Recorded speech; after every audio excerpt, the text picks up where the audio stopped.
California is recognized. Thank you very much, Mr. Speaker.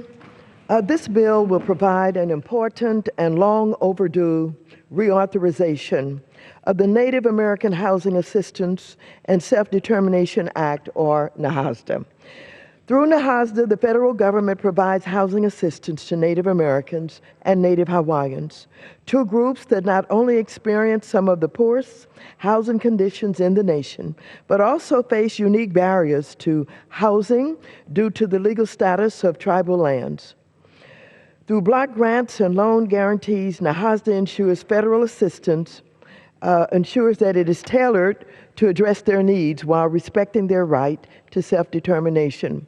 And I'm encouraged that my Republican colleagues have finally agreed to include a provision to reauthorize Native Hawaiian programs. As a supporter of the reauthorization of NAHASDA, I did not object to the bill before us today moving forward under suspension.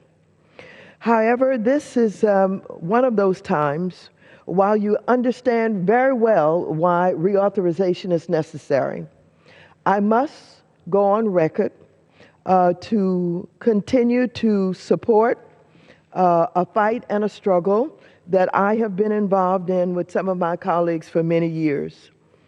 The bill will do nothing to protect the Cherokee freedmen, the descendants of former African American slaves of the Cherokee, who are facing possible expulsion by the Cherokee Nation. The ancestors of the freedmen marched with the Cherokee on the Trail of Tears, and yet today, their tragic history continues as the freedmen face ongoing discrimination from the tribe that they call their own. For the past several years, under the leadership of former members including Carolyn Kilpatrick, former Congresswoman, and former Congressman Mel Watt, the Congressional Black Caucus has stood up for the rights of the Cherokee freedmen.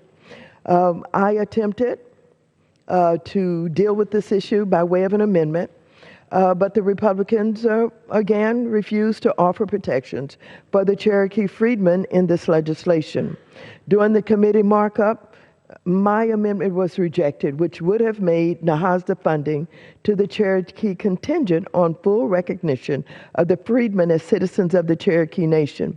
So it causes me a great pain to not be able to support the continued silence on this issue. And furthermore, there's one other issue that I have to be concerned about. This bill would seriously undercut the central goal of providing affordable housing for low-income Native Americans. It would waive a long-standing tenet of affordable housing known as the Brooke Rule, which states that the maximum rent paid by assisted households must be no more than 30% of their income. And I have to be concerned about this because this is a rule that's throughout HUD. And so I do not wish to be part of opening up that door and then having to face that later on as we deal with public housing and assisted housing. This bill strips away this basic safeguard, making low-income Native Americans vulnerable to unlimited increases in rent without any kind of hardship exemptions in place. Lastly, the bill includes a new demonstration program that moves towards increased privatization and deregulation of tribal housing activities. I remain very concerned that this program could have negative impacts on low-income Native American households in participating tribes. But I would like to sincerely thank Ms. Moore, Mr. Heck, and Mr. Kildee for their efforts to reach a bipartisan agreement on this bill. I'd like to thank Ms. Hanabusa and Ms. Gabbard for the work that they have done. I won't support the reauthorization in its current form for all of the reasons I have stated, but I thank all of those who have worked so hard to try and deal with the need for assistance for the both Hawaiians and the Native Americans in housing. I yield back to the gentlelady. Gentlewoman from